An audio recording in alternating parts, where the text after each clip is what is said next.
উসমান গনি। জি জি আছি। জি জি ভাই, প্রশ্ন থাকলে বলেন ভাই। আচ্ছা, আমার দুইটা কোশ্চেন ছিল। এক নম্বর কোশ্চেন ছিল জি, যে work permit visa 482 sub class visa, এটা কি অস্ট্রেলিয়ার ব্যাপারে?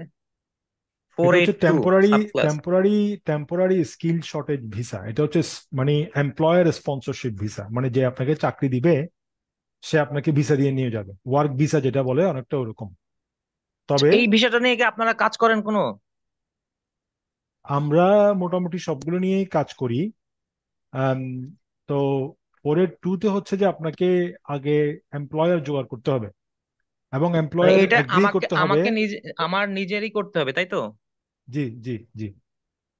আচ্ছা, মানে এই আমরা আপনাকে এই নেটওয়ার্ক বলে দিতে পারবো যে আপনি এখানে এখানে দেখেন, এটা করতে পারবো। তবে চাকরির বিষয়গুলো আমরা করি না আর কি, মানে চাকরি জোগাড় করে কাউকে আনা, এটা আমাদের পক্ষে অনেক টাফ হয়ে যায়। না, এইটা এইটা তো উইদাউট আইএলটিএস এর একটা প্রোগ্রাম, তাই না? টেম্পোরারি স্কুল স্ট্র্যাটেজির মধ্যে এই, আপনার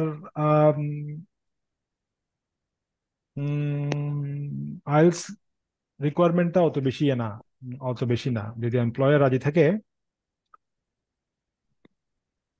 মানে আমি আমি শুধু এটুকুই জানতে চাচ্ছি যে এই 482 প্রোগ্রামটা কি অস্ট্রেলিয়ার জন্য অথেন্টিক না, মানে রং একটা ইনফরমেশন যেটা আমরা তো কনসালটেন্সি ফার্মের সাথে কমিউনিকেশন করি, এতটুকুই। রং ইনফরমেশন না, 482 ভিসা সিস্টেম আছে। তো 482 ভিসা সিস্টেমটা হচ্ছে যে টেম্পোরারি স্কিল শর্টেজ, মানে ধরেন নার্স, স্কুলের টিচার, শুধুমাত্র কিছু বুঝতে পারছি। নির্দিষ্ট কিছু প্রফেশনের জন্য এখানকার এমপ্লয়াররা বাইরে থেকে টেম্পোরারি স্কিল শর্টেজ বলে কিছু লোক নিয়ে আসতে পারে। এরা কি পার্মানেন্ট রেসিডেন্সিয়াল ফ্যাসিলিটি না, বা না, মানে ফোর কি এইট টু বলে ওই জব পার্মানেন্ট না। সুইচ করার ফোর এইট এইসব টু ফ্যাসিলিটি কি ফোর করতে এইট টু পারে? পার্মানেন্ট না। 482 ভিসা হচ্ছে 2 বছর বা 4 বছরের জন্য, 2 থেকে 4 বছরের জন্য। 2 থেকে 4 বছর কমপ্লিট হওয়ার পরে আপনি পার্মানেন্সির জন্য অ্যাপ্লাই করতে পারবেন।